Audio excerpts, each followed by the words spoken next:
Welcome to Sustainability Bridges, a EUROSIF podcast aimed at building bridges between policymakers, investors, academics, and civil society around the theme of sustainable investing. EUROSIF is the leading pan-European association promoting sustainable finance and sustainable investing at the European level. In this podcast, the Executive Director of EUROSIF will invite distinguished guests for a 30-minute conversation on current events shaping the sustainable investing community.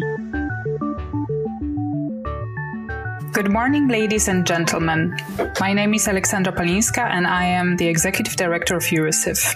For this episode of Sustainability Bridges, I am honored to be joined by Nora Sandahl, Head of Sustainability at Datia, at Vlada, Olivia, leading the product strategy and innovation at Datia. Together, we are going to discuss the challenges and opportunities regarding the implementation of the EU Taxonomy Regulation, Sustainable Finance Disclosure Regulation, known as SFDR, and overall regarding disclosure and availability of ESG data. Dear Nora and Vlada, thank you for joining us today. Thank you. Happy to be here. Thank you for having us. Within Datia, you are the experts developing solutions and helping your clients, being asset managers and other investors, apply the EU Taxonomy and the Sustainable Finance Disclosure Regulation. Could you share with us the main challenges faced by the industry that you encounter and observe? Sure. I can start with that. I think in terms of regulation, there's two, and you already mentioned them, Aleksandra. There's two major ones for the finance industry right now. There's the EU Taxonomy and the Sustainable Finance Disclosure Regulation, which the SFDR is a bit more of an efficient way to say that. And I think in terms of the taxonomy, it's still early stages. I mean, it's been very debated. It's been out there. It's very new thing. So it's uncharted territory in terms of combining finance and sustainability and sort of establishing a classification system of what's sustainable and not. I mean, the ultimate purpose of the taxonomy was to fight greenwashing and facilitate capital to sustainable activities. Then I think there's a lot of challenges in terms of that, both for corporates, but also for financial market participants. One major one is obviously the data or the information challenge, actually getting the information from the companies. We're still waiting to see complete reporting in terms of alignment, etc., of the NFRD companies, which obviously creates confusion when it's lagging and you need to sort of take a stance right now. You need to start working on it. Financial actors are expected to work with this. Only the information isn't really there yet. And even when it will be, for now, it's a quite small scope of companies. It's large entities with more than 500 employees, which is a challenge. And as I mentioned, it's still early stages and we haven't really seen complete reporting yet. But I've read some reports as well saying that reporting practices vary. So various interpretations of how to report this information in terms of ratios and what's the denominator and the numerator, etc. So there is still some difficulties getting a mutual understanding and basically the interpretation and the clearness that is needed in terms of this major regulation. And also in terms of how to use estimates, how to present it if you do decide to use estimates, how to wage those against the real information, etc.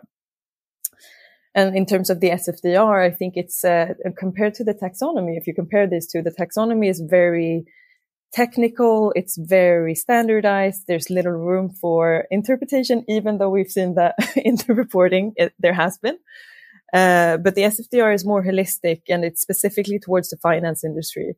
And there, I think one big challenge for at least financial market participants that we've seen is that there needs to be substance behind the disclosures.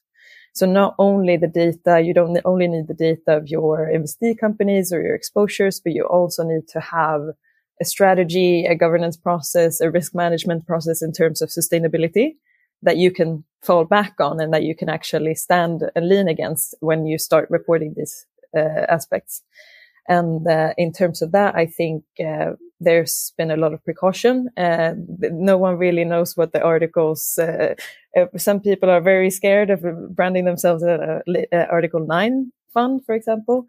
And it's just a lot of precaution and insecurities right now on how to interpret the regulation itself.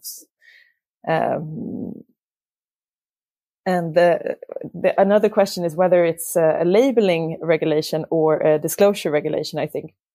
It's clearly become a labeling sort of practice in terms of Article 6, 9, 8, or 9. That wasn't necessarily how this regulation was intended. I mean, it's in the name, it's a disclosure regulation. And it was really meant for end investors to understand how the financer or the investor integrates sustainability risks into the investment process and consider negative impacts and try to enhance positive impacts. So there's lots of uncertainty in terms of that. And then there's also obviously coming back to sort of a symbiosis with the taxonomy, the data challenge. So the EU started regulating the finance industry to sort of put pressure on the corporates. But for now, the data and the reporting isn't necessarily there.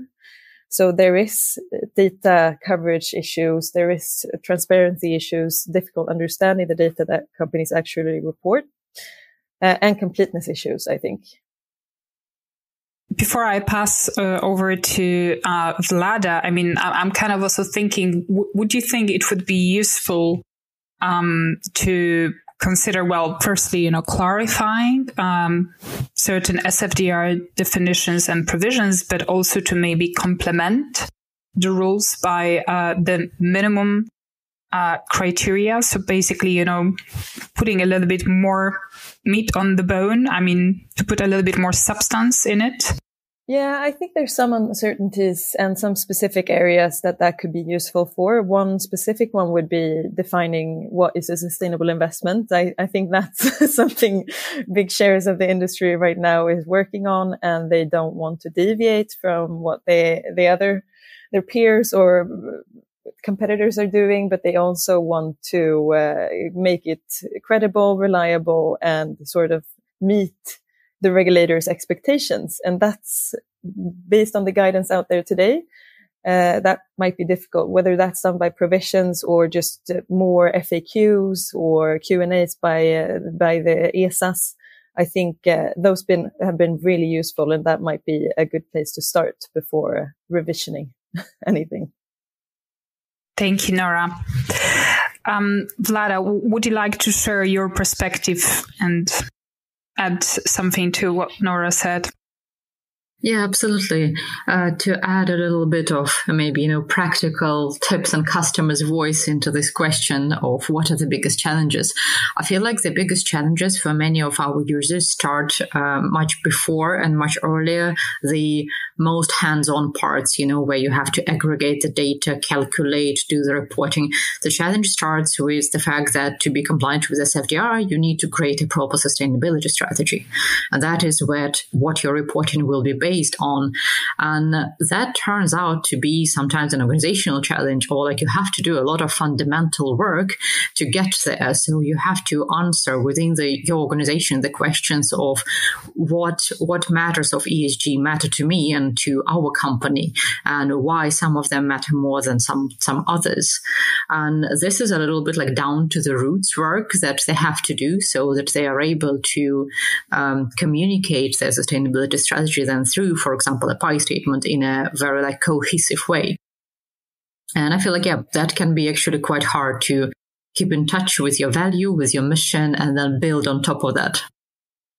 And then I think there would be another thing, and that is the need to evaluate the gap between what the company aims on and what they actually can do in a traceable and evident way. So it's one thing to commit to certain impact that you would like to have with your investments, and it's another thing to actually be able to make it demonstrable, to make it provable. And that means you need to gather a lot of data, plan how you're going to keep track of that data, make sure that this data gathering is consistent and it's a fairly high quality data.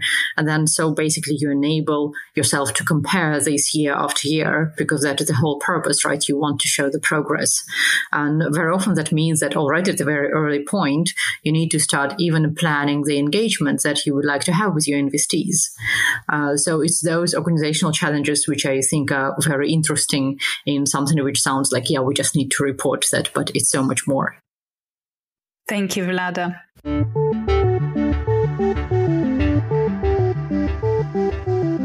Now, turning to the next question, could you share with us what are the common questions from professionals working on SFDR reporting and how do you address them? I mean, I think to some extent you have already touched upon some of them, like, for instance, the definition of sustainable investments. But yeah, would you like to share some further examples? Yes, absolutely. We receive quite a lot of questions from our prospects and from our customers about all types of questions about regulation. And I think the first and the biggest one is actually, what do we even need to report? Like it's hard for some of our clients to understand like which of these reports they are obliged to fulfill and what reporting is something that they might want to skip. And I understand where this confusion is coming from, right? Because different artifacts actually have different level of obligation there, or like obligation consideration. Like pre-contractual and periodic reports, they just need to be there for all the funds. But for example, PI statement only needs to be there for some entities. And then we also have the European ESG template, right? EET, which although it's not really a regulatory report, it sort of goes alongside. And some people actually confuse that with the regulatory report. So they sometimes wonder, is that mandatory? Is there something that I must do? And then we say, oh no, it's something that you only do by choice. It's a communication tool. So that question, I think, is one of the, conversation starters very often. What do I have to do? What do I report on? And then people go a little bit deeper in it and they say, we decided that we want to do a PI statement just so that we are ahead of the curve. So how do we go about that? And yeah, PI statement, there is so much work to put in there, right? And of course, you start, like Nora mentioned before, the quality of data. And this is where you have to actually dig into the things. So first of all, there are different sources. And some of our clients, they're very used to know what is the background of the data, and they want to be able to stand up for this quality. They feel very accountable. They want to own the quality. And they have this very high ambition that they will know absolutely all the sources of data, which is almost unrealistic when it comes to sustainability data, at least today. So they ask, where does this number come from? And the question of this nature, we address this even in the product, just because we realized that we need to somehow support them in this ambition. We started to classify the data origins, to show the data sources, to have basically the interface so that they can trust it. Because this is one of the biggest challenges and fears that they have, that they will produce something that is not trustable. So we need to help them there. Then there is another aspect of the data, and that is, of course, coverage. So everyone is talking right now about coverage because they understand that it is critical to have some good level of coverage so that, so that this report correctly represents what they're doing with their investments. So we just recently added some coverage data for the PI indicators into the interface so that this gives some good starting point to our users to, again, understand where do they stand. Can they trust in that report? Can they stand up behind that report? And based on that, they can at least know, do they need to do some additional work to, for example, gather more additional data, or is it okay for them to go with what they have? Thank you, Vlada. I presume most of our listeners will be familiar with what is a PI statement. However, just to maybe explain for those who might not necessarily be as familiar, we're talking about the principal adverse impact indicators and a statement on how asset managers are considering the principal adverse impacts while taking investment decisions. Thank you. This brings me to the second part of this coverage question. And that is, like, if it's not higher, or if it can be higher, how can I increase that? The why question, so why is it not higher, is often explained by a significant share of private companies in the portfolios. And it's not much that you could do about that. But But basically, there is a possibility for that too. Like if you have direct contact with the company and you might ask all the questions from your company that is not reporting. But many of them don't do sustainability reporting, of course. And then the answer of how to increase that, you can use the questionnaire and you can sort of try to put the pressure on the investee company to do reporting maybe a little bit ahead of the curve. Then there is a third question that comes with PI statement, and that is, should I do this per fund or should I do this per entity? And some of our customers, they want to sort of take care of their own clients and give them a better insight into the sustainability profile of specific funds. And then they need to calculate the PIs, not just per entity, but per fund, and present that per fund and generate the documents per fund. And that is a lot of operational work to do. This is, of course, where you would like to have some automation to keep track of everything and not to get the numbers wrong.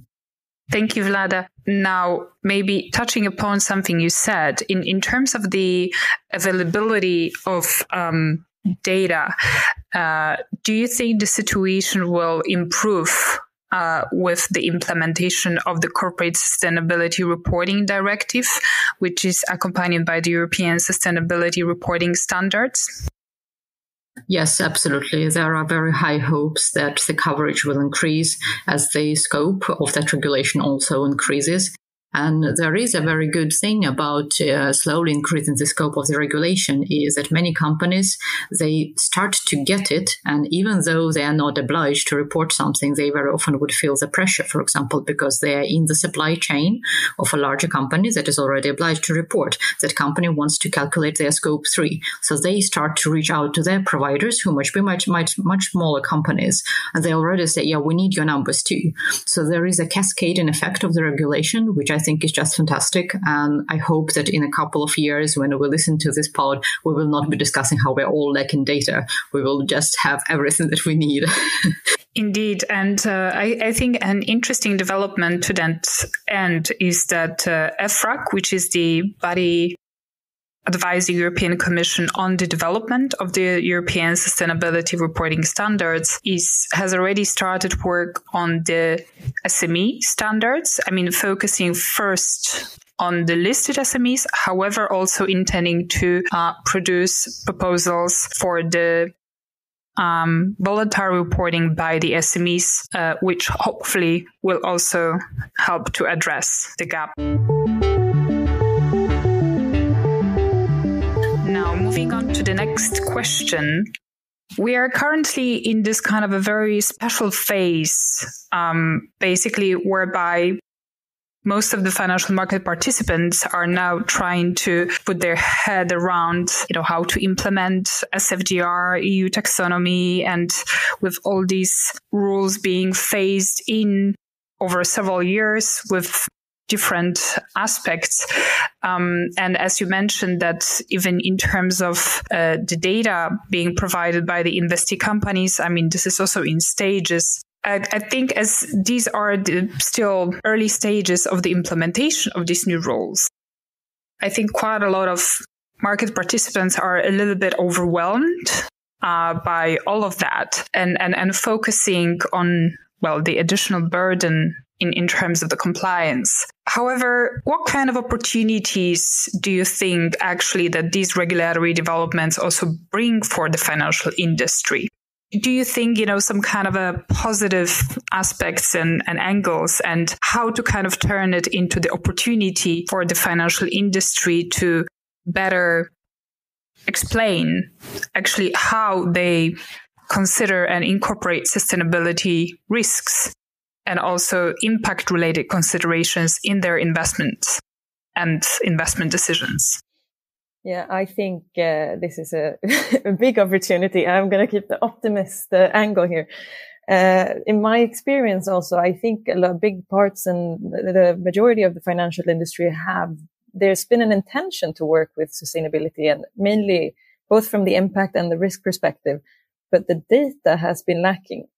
And it's very difficult to do that in a standardized way when the reporting is not standardized. So I like just going back briefly to ESRS and the CSRD, that once the reporting becomes sort of harmonized and standardized, that will enhance the development of how investors actually can address these issues. I think it will help them sort of focus where to spend the time and effort in terms of risks, impacts, etc. So I think, or at least in my experience from what I've heard, the quite large parts of the finance industry are overwhelmed, yes, but also a bit happy that they're getting some guidance from the regulation in terms of this is the information we need from you now. And I think also the harmonization that brings to the companies is also sort of easing their way of reporting and meeting investors' need. If everyone's asking at least for a standard set of the same information, that will be easier to report rather than you have an investor A wanting to focus on these areas and an investor B wanting something completely different. So I think one opportunity is that this will lead to investors being better to price, like more able to price risks, more better to price in opportunities, and basically being able to price capital in a more efficient way. Because we know that this has, like, the finance industry has been working with financial materiality in terms of impact versus financial materiality for quite a long time. But now the impact side could also get into that, which is really cool. And I think also we've seen that the other markets are following, both in terms of the taxonomies and the labeling regulations in terms of sustainable finance. That's also going to open up some sort of, it's not looking the exact same as the EU. They usually want to do something different, but it's still an opportunity. And that will also be able to price risks better. And I think also the sort of opportunity side in terms of that this is an after-sought product is very important not to forget. I think Deutsche Bank went out a couple of weeks ago saying that they say ESG-related revenue accelerating to, I think it was 1.5 or something billion euros by 2025, which is significant even for Deutsche Bank. And here in this home country, just last week, it was decided that the office of the Swedish Fund Selection Agency they went out and they mentioned that they require applicants to fully incorporate ESG. And they will only focus on Article 8 and Article 9 investments to start with. And that was also billions of Swedish kronas being put into earmarked towards sustainable products, or at least sustainability themed products. Yeah, that sounds indeed very encouraging.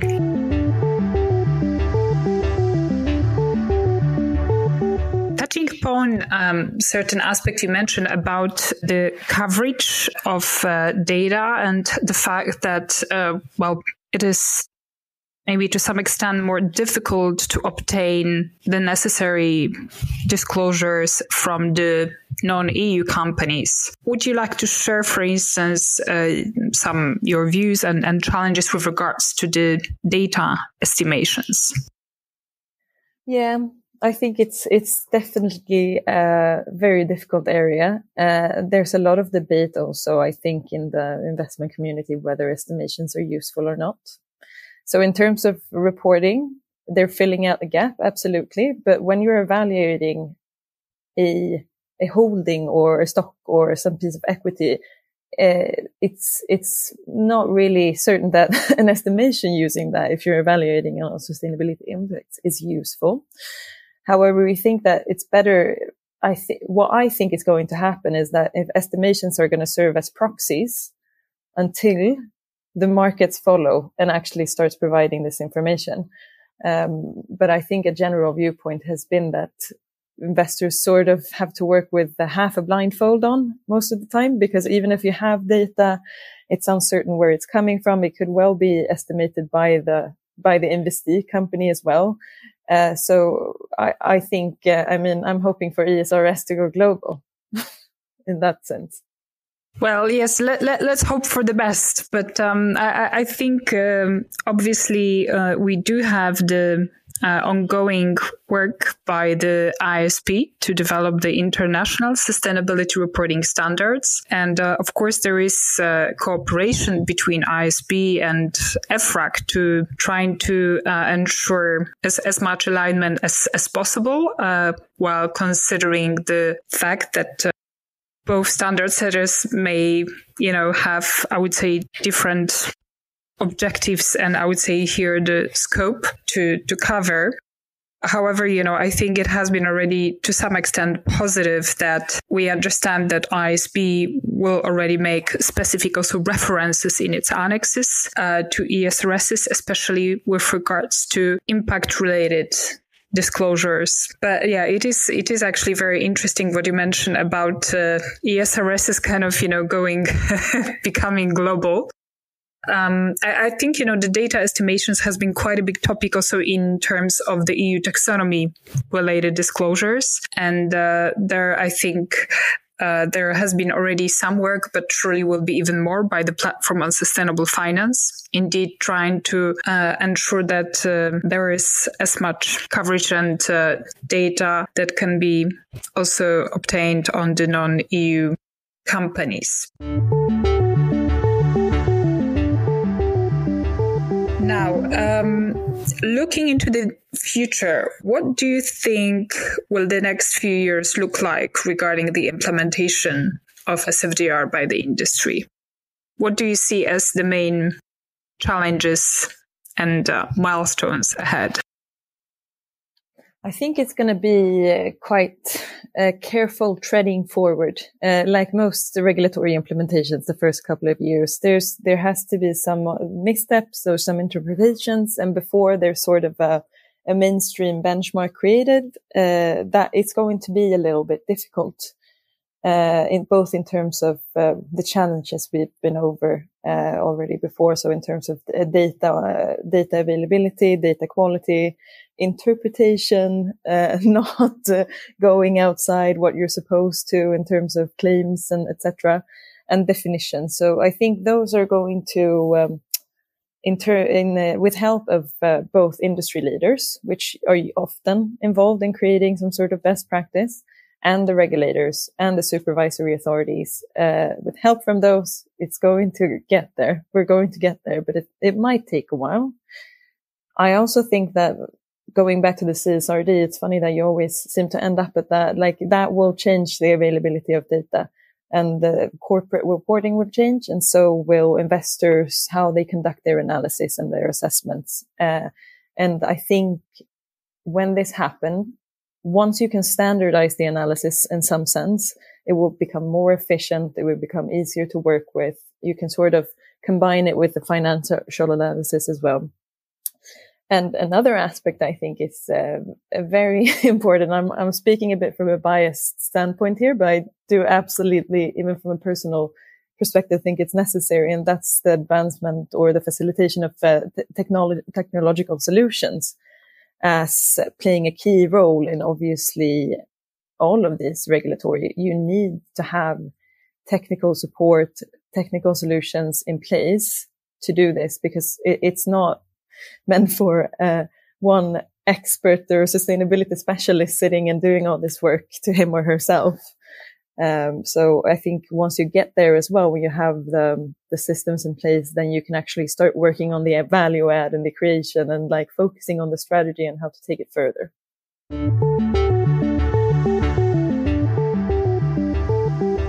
Thank you, Nora.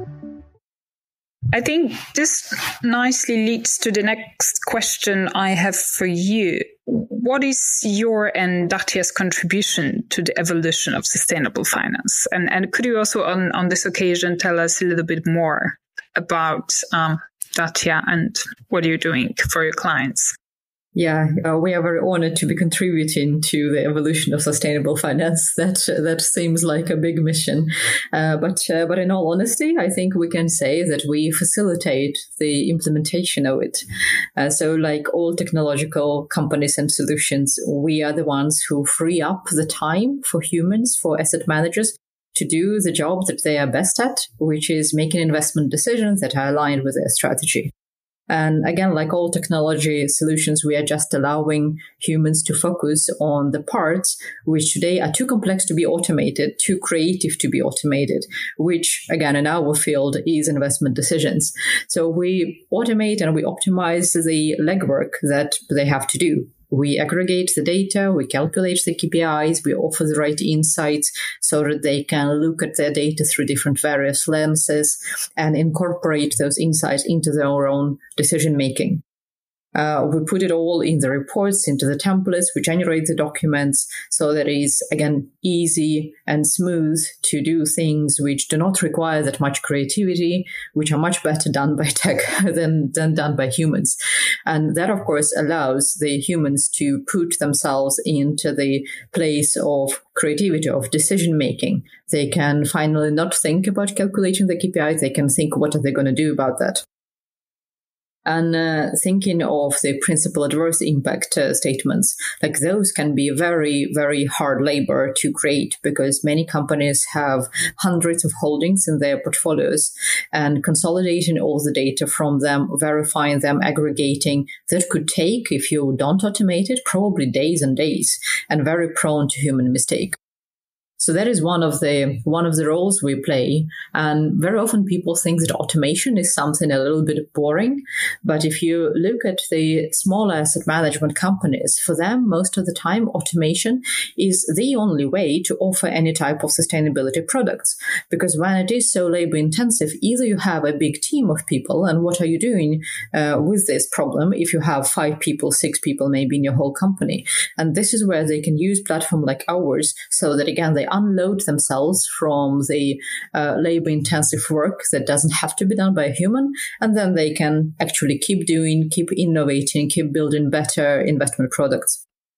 And I'm feeling very happy that we can offer something like that to them, because I feel like that is the contribution that we are making. So we are doing a little bit of backstage work so that they can perform. Another practical example of how we can help them is that there is this template, again, European ESG template from Fintech, and it consolidates a lot of useful information for the financial products.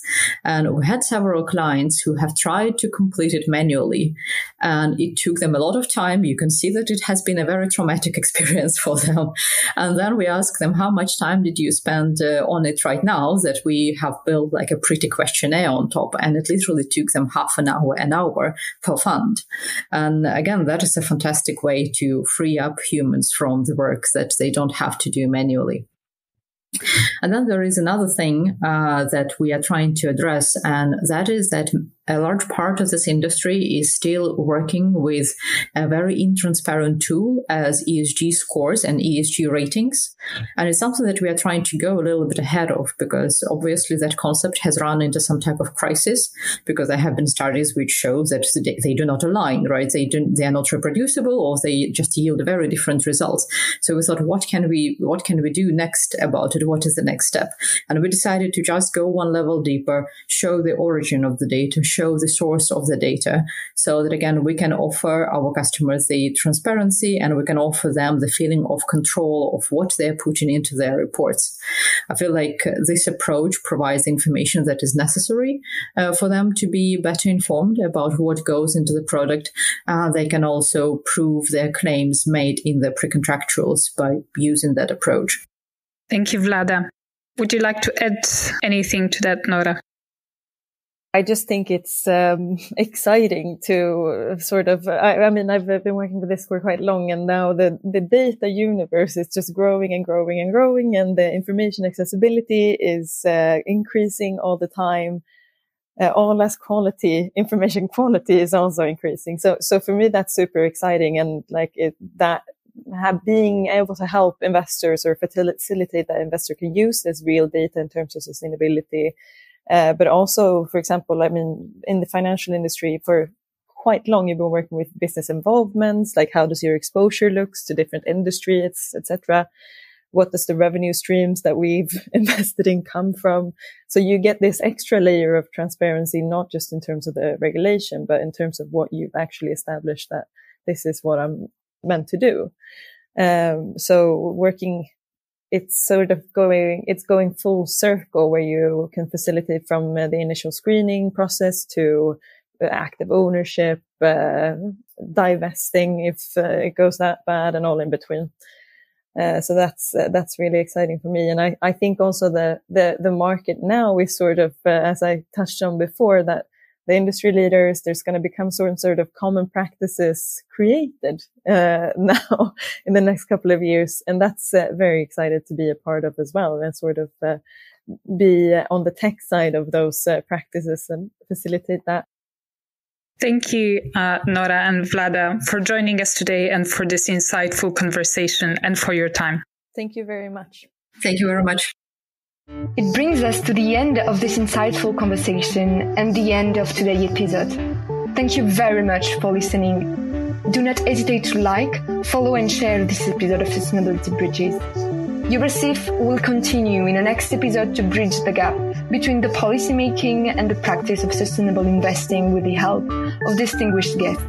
In the meantime, please visit our website and follow us on social media to stay tuned. See you next time for a new episode of Sustainability Bridges.